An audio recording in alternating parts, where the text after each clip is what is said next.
The claim I'm refuting today is that legalizing same-sex marriages would have advantages on the non-gay surrounding community. The secondary claims I'm refuting are that same-sex marriages would help the economy, same-sex marriages would create stability for children that are in foster care, and that legalizing same-sex marriages would decrease discrimination and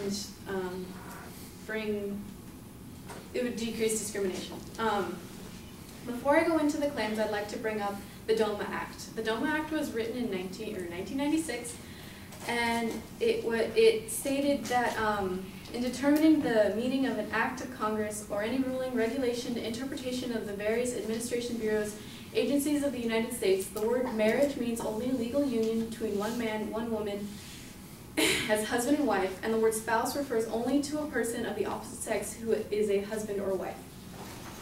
Going on to the first secondary claim, that legalization of same-sex marriages would have a positive effect on the economy, my opponent claimed that same-sex couples spend more money on taxes than heterosexual couples.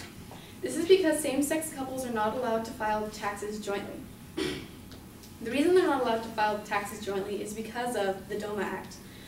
Currently, though, there have been many appeals trying to get civil unions couples to be able to file their taxes jointly. And in fact, in Illinois, same-sex couples can file their state taxes jointly. So they do not need to have a legal marriage. Declaring same-sex marriages would not help with the tax situation because it is currently being resolved. The second point about how same-sex marriage would help the economy was bringing up the cost of weddings. Weddings do cost a lot of money and bring a lot of money into the economy, but no one needs the permission of the government or an official marriage certificate to throw a wedding.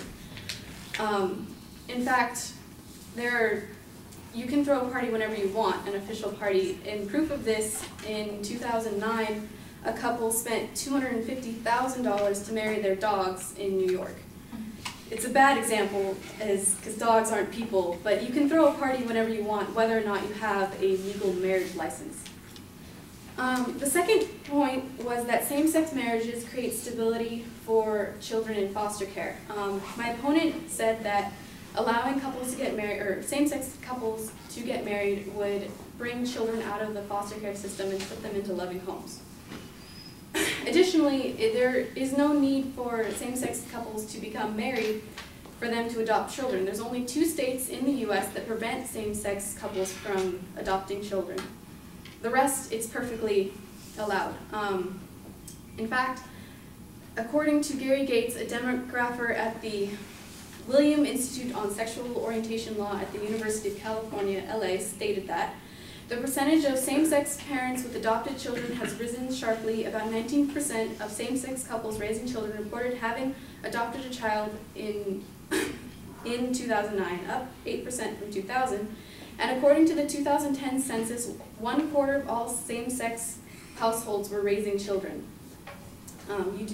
So, in conclusion, the homosexual couples do not need to be married to adopt children. The third claim was that children would feel more comfortable in their sexuality if same-sex couples were allowed to be married. My opponent offered no proof that children would feel more confident if same-sex couples were allowed to be married. She made a generalization without backing it up with any proof. So these are my claims as to why same-sex marriages would not have advantages on the non-gay surrounding community.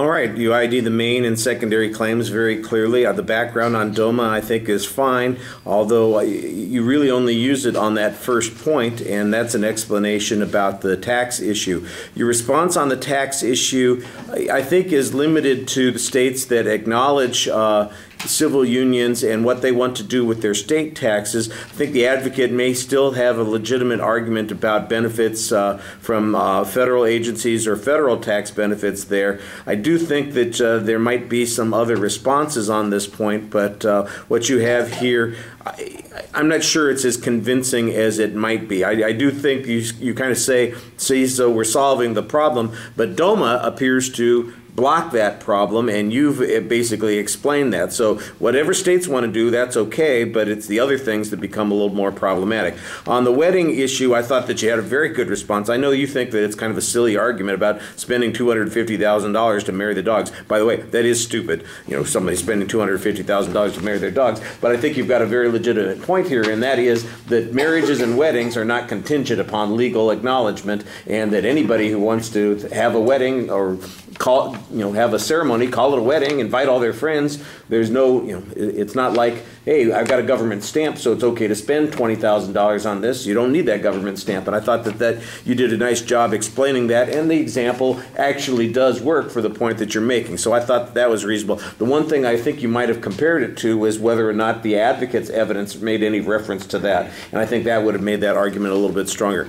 On the third argument, I thought that that's where you had your strongest information.